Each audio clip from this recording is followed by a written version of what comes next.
2024च्या विधानसभा निवडणुकीमध्ये जे नाव माळशिरस तालुक्यात गाजलं ते नाव म्हणजे माळशिरस तालुक्यातील मांडवे गावचे धर्मा माने.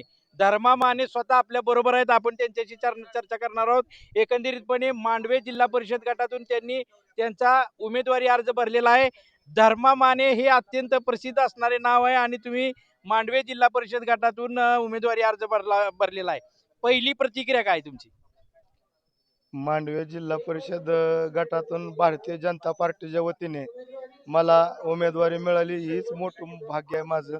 महाराष्ट्रात गाजलेलं नाव होतं एक माळशिरस तालुक्याचे माजी आमदार राम सातपुते यांचे निकटचे सहकारी म्हणून तुम्ही ओळखले जातात आणि तुम्हाला या जिल्हा परिषद निवडणुकीसाठी तुम्हाला मांडवे जिल्हा परिषद गटातून उमेदवारी मिळालेली आहे.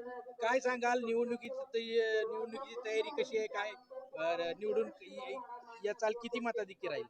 निवडणुकीची तयारी करण्यापेक्षा 12 महिने आम्ही रामभाऊ सातपुते आमदार झाल्यापासून या मांडवे जिल्हा परिषद गटामध्ये वर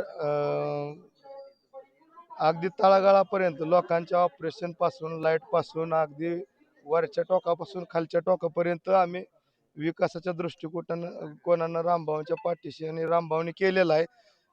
त्या निमित्ताने मी गॅरंटीने सांगतो, मांडवे जिल्हा परिषद बहुमतानं भारतीय जनता पार्टी जिंकणार आहे. तर धर्मा माने हे नाव प्रसिद्ध आणि त्यात रामभाऊंनी तुम्हाला भारतीय जनता पार्टीच्या माध्यमातून दिलेली उमेदवारी, ही दोन्ही संघ आता जुळून आलेले आहेत.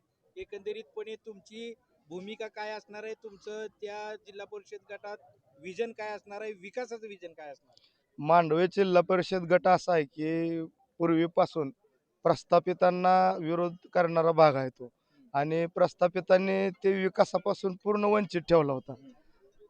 आमदार रामभाऊ सातपुतेंच्या माध्यमातून त्या भागाचा मूळचा पुढचा समोरचा आरसा दिसणारा विकास बऱ्यापैकी झाला आहे. आणि आता आत वाड्या वस्त्यापर्यंत लाईट, पाणी, रस्ते हा मूळचा विकास राहिला. आणि त्यातलं प्रमुख म्हणजे निरादेवदरच्या 22 गावापैकी 11 गावे त्या मांडवे जिल्हा परिषदमध्ये आहेत. एकंदरीत धर्मा माने हे नाव संबंध महाराष्ट्राला माहित आहे. आता ते नाव मांडवे जिल्हा परिषद गटात कसं पोहोचणार? आता मांडवे जिल्हा परिषद गटातल्या कुठल्याही वाडीवर, वस्तीवर धर्मा माने लहान मुलापासून वयोवृद्ध माणसापर्यंत सगळ्यांच्या ओळखीच आहे. परंतु खरं तर भारतीय जनता पार्टीच्या माध्यमातून तुम्ही त्या गटामध्ये उभा आहे, परंतु माजी आमदार रामभाऊ सातपुते यांनी धर्मा माने यांना आपल्या जोडीला घेऊन काहीतरी निर्णायक चर्चा करण्यासाठी घेऊन गेलेले आहेत. आपण आता पाहिलं, परत पाठवलेला आहे. आपण पाहतोय त्यांच्या बरोबर. एकंदरीत काय तुम्हाला माजी आमदार राम सातपुते यांनी काय आयडिया दिलेली आहे मीडियाशी बोलताना? काय सांगा असं म्हटले, असं काय धडे दिलेत का? नाही, काय आयडिया नव्हती. दुसरं वैयक्तिक त्यांचं काय तर तुमचे नेते माझे आमदार रामभाऊ सातपुते बोललेले आहेत.